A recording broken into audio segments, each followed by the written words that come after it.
Hello, dear Taurus. This is Ron from Tarot of the Twin Sun.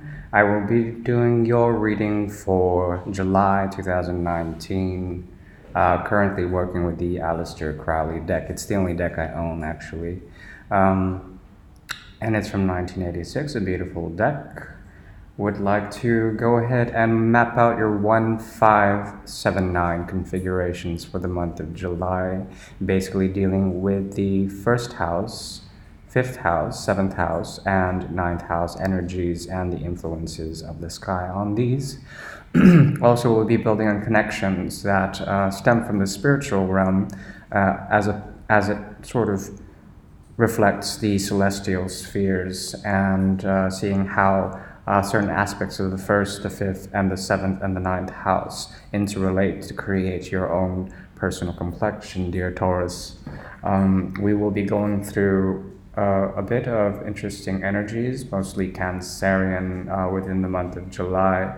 Therefore, there will be stratification of sorts of types of psychic and spiritual armor in which there is a deep emotional content within that is mired in a type of fortification.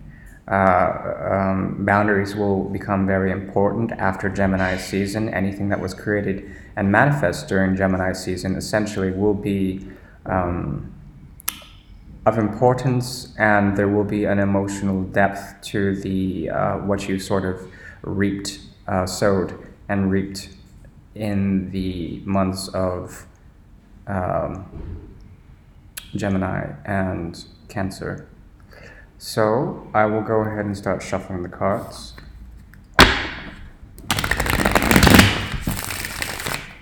To center out the energy. Sun came out. Interesting. Definitely some Leo energy there. We're also going through the summer solstice as I'm recording this, which is fair play. Ace of Swords.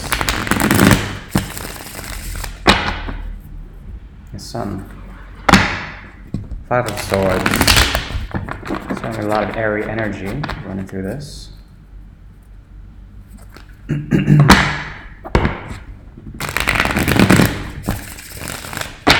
Okay. So please, a few cards with the 1579 configuration for our dear Taurus. Let us get grounded. Oh, Ace of Swords. And it came out. Yeah.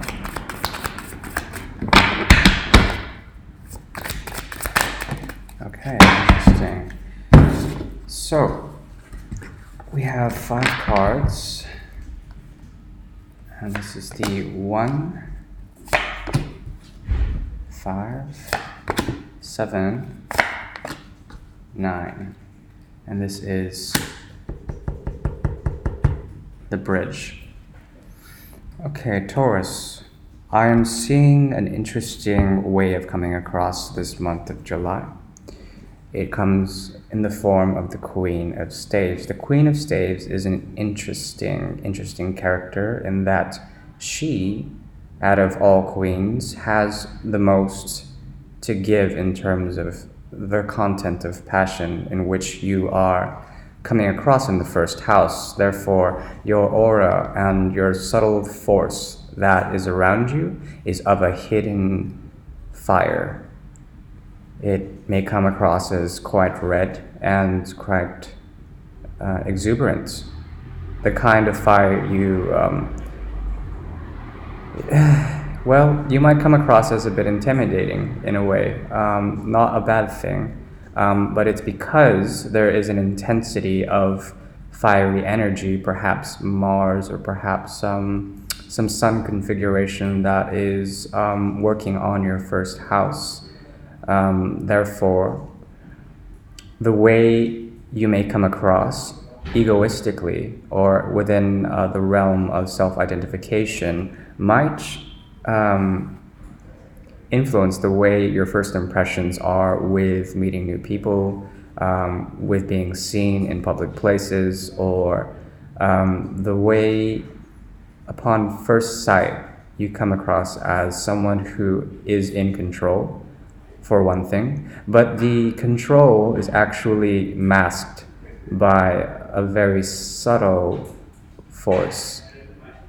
Therefore, Taurus, you may seem to control an aspect of your passion, and this control of energy shows in a very mysterious way your dominance within and the dominance without your auric representation. That is the energy bodies and your subtle force that emanates from you are essentially subtle and extremely potent.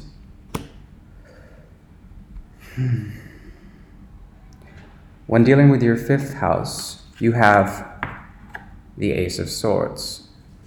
The Ace of Swords is essentially the first card of the sword cycle.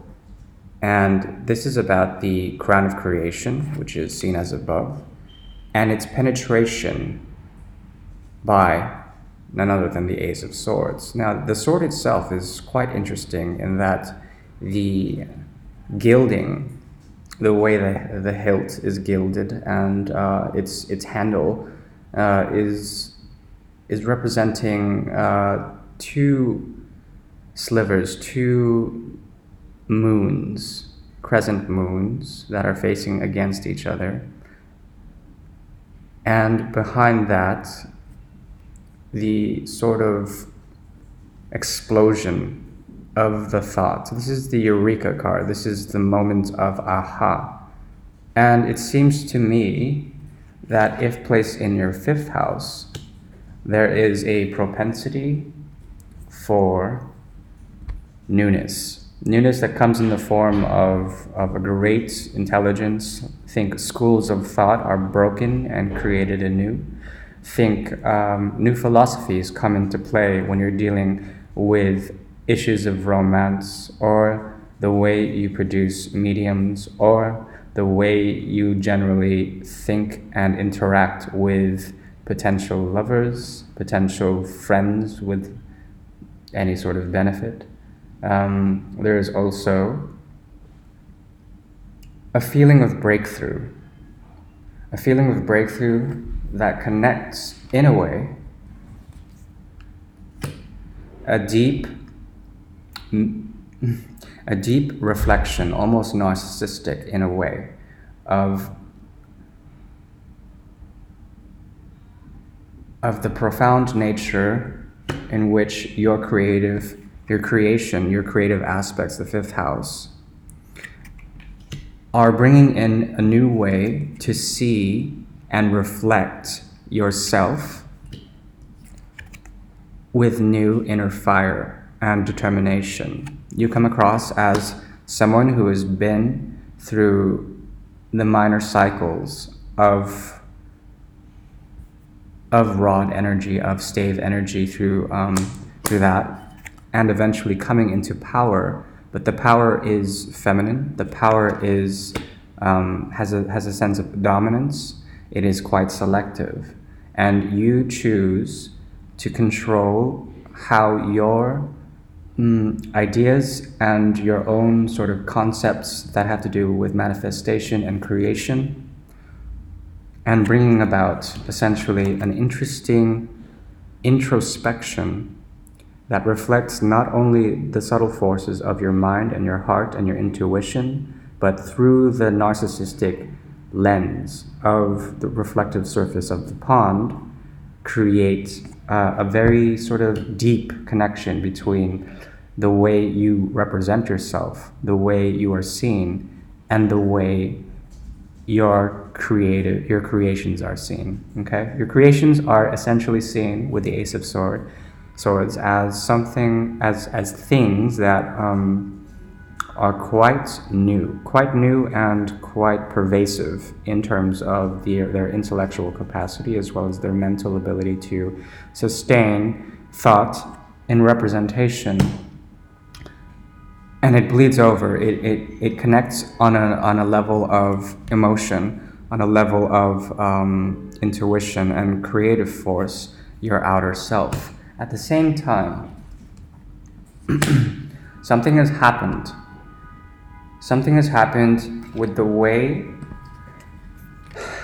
this is ninth house energy, and we have the Two of Pentacles. I'm sorry about that annoying car honk. It's just going and it's not stopping. Okay, thank God. The Two of Pentacles is sort of the balancing act. We have the Infinity, we have the Ouroboros here, which is the giant snake that eats itself. Usually the Ouroboros is in one pentacle in classical sort of symbology, a lot of Celtic and Druidic practice, for example. But it's changed in the Crowley deck to represent the Infinity, which is, forever going. It also, there's yin yang, and there's two of them, and they flip. But you also notice an interesting sort of flip here with the yin yang, in which there's a red dot. This indicates passion. So when the pentacles are being juggled, there's one pentacle, in particular this one, that has a bit more of passion within you. So what I'm trying to say is that when it comes in the context of this reading, the red indicated here in this yin yang, I would say that something about your ninth house placement, okay, that is the house of philosophy, technology, the house of social media on networks that are technologically based, the house of evolution, the house of grand mastery, of higher education and expansion of a philosophical tone. There's an interesting sort of juggling that's been happening with you, Taurus, in which you are trying to redefine how you manifest certain aspects, but not merely how. I mean, you were able to with the Ace of Pentacles, but moving to the Two of Pentacles, you have choices to make between multiple spiritual aspects, that deal with this notion of the ongoing cycle of creation. Okay. We're talking manifestation in the 3D, and there's something about your own manifestation in which you've chosen the path of passion to self-represent this fiery energy that comes in the first house, plus because of the Two of Cups showing here, there has been a connection, a relationship that has influenced you, at least on the premise of philosophy, ninth house, and greater mind expansion. You've expanded your mind through a relationship that was very much beautiful and inspiring to create newness in your creative field, in your field of influence dealing with creativity. Therefore, this connection has been really good for you, and has been able to show you types of creativity that once again affect your first house by emotional content, by the mirroring effect. Now I see in these two bridges a striking resemblance. Okay, so we have here the Two of Cups and the Queen of Cups. Queen of Cups is interesting, okay? It's not exactly narcissistic. Usually in traditional tarot decks or other, alternatives, the Queen holds her cup upright, but she has a bit of a hand over the rim of the cup. Therefore, the cup is full enough, or perhaps it's overflowing. But the point is that the Queen regulates what kind of emotional sort of pouring, or how much emotions are put into the cup, how much is set in stake. This is also indicative of intuition. There's something very intuitive about this connection you have with someone else, in that it is able to show you the reflection of yourself and be able to sort of reconcile that and create a subtle fire within. But that is the first time that's happened, and I think that's very beautiful. Lots of twos in your reading. 2, 2, 1. Twos are interesting. Twos are indicative of the not only duplicity but the multiplicity of certain situations that are universal, and it's also an alchemical sort of symbol. The two, when it shows up, can always be combined alchemically to form one element, and that is magic. Let's go on. Yes. So, let's see. We have your card here, Taurus, and this is in the 7th house. The Princess of Discs, Princess of Pentacles, and in traditional tarot, this is the Page of Pentacles. Page of Pentacles is interesting in that she regulates in a very earthy way, a grounding, okay? Notice how this card in particular, how the avatar has her stave, but it's being pointed downwards towards the earth. She is the one to bring the forces of nature and elementally charge the earth with grounding. Therefore, you may, Taurus, find grounding in certain 7th house situations. So 7th house is networks, your friends, business connections, anyone you know in the field, okay? And the field can relate to anything you're doing in life, your career, something like this. And there certainly is a grounding effect happening with your relationships, and they tend to bring you down to terra firma. While your 5th house is obviously something that is not grounded. It is something that lifts you to the heavens, it lifts you to the ether, and has been a boon for you. But what I want to tell you about the 7th house is that there will be a number of opportunities that come in the form of pentacle energy in the 3D. And these relationships that you have with others that are of a friendly or professional nature will ground you and ground your energy. As it pertains to your 1st house, 7th house energy of the Page of Pentacles will, yes, ground you, but also elevate you to this devil-like energy, the Capricorn. There may be a Capricorn in your life who might be affecting the way you come across as someone who has this mysterious aura of fire, okay? A hidden passion, perhaps even a hidden addiction.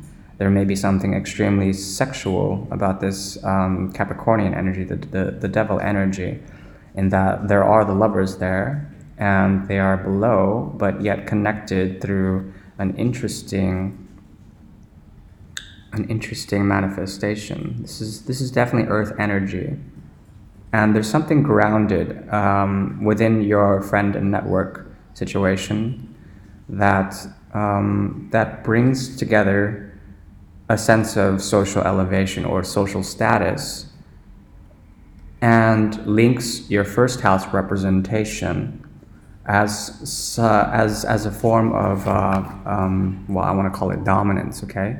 But it's a hidden dominance. There's something about you that is extremely motivated in the month of July, and is essentially elevating you into a power that is not traditionally your own, or perhaps it is. I'm not sure how the past seasons have affected your sense of self-worth or your sense of coming across to others.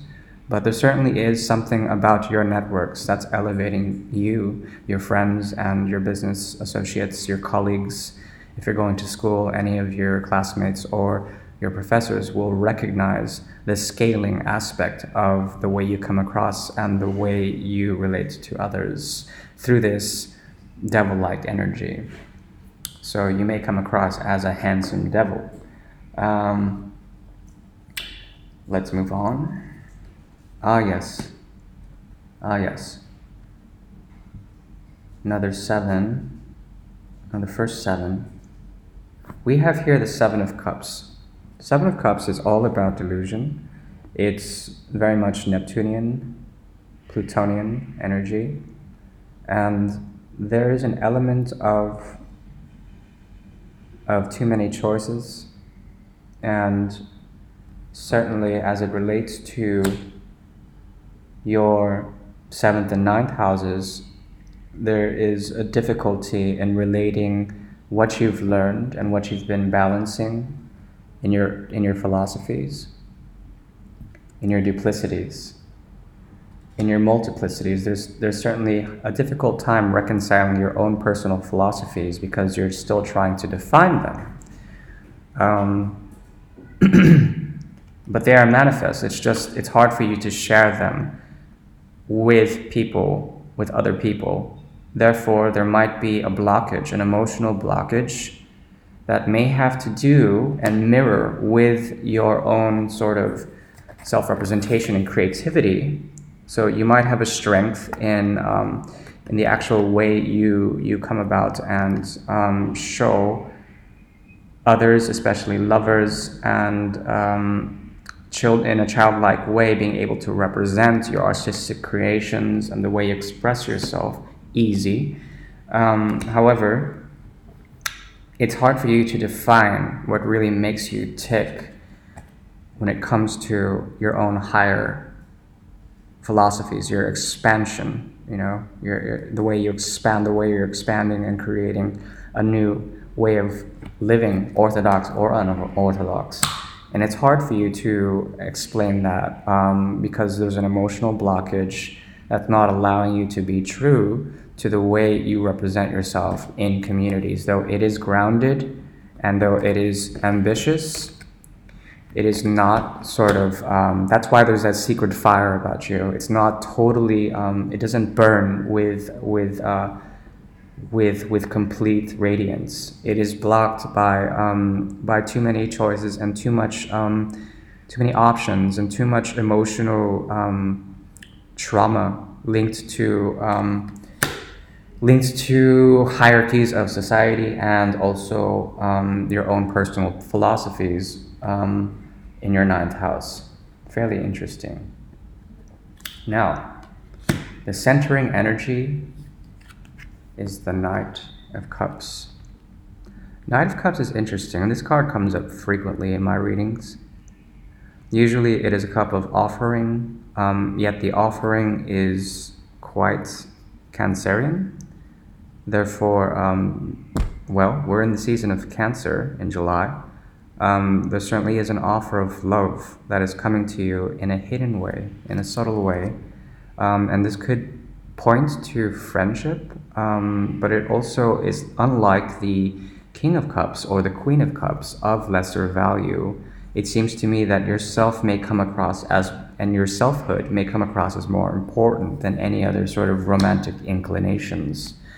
There is also the Peacock that shows up here on the bottom, which is a hidden ego.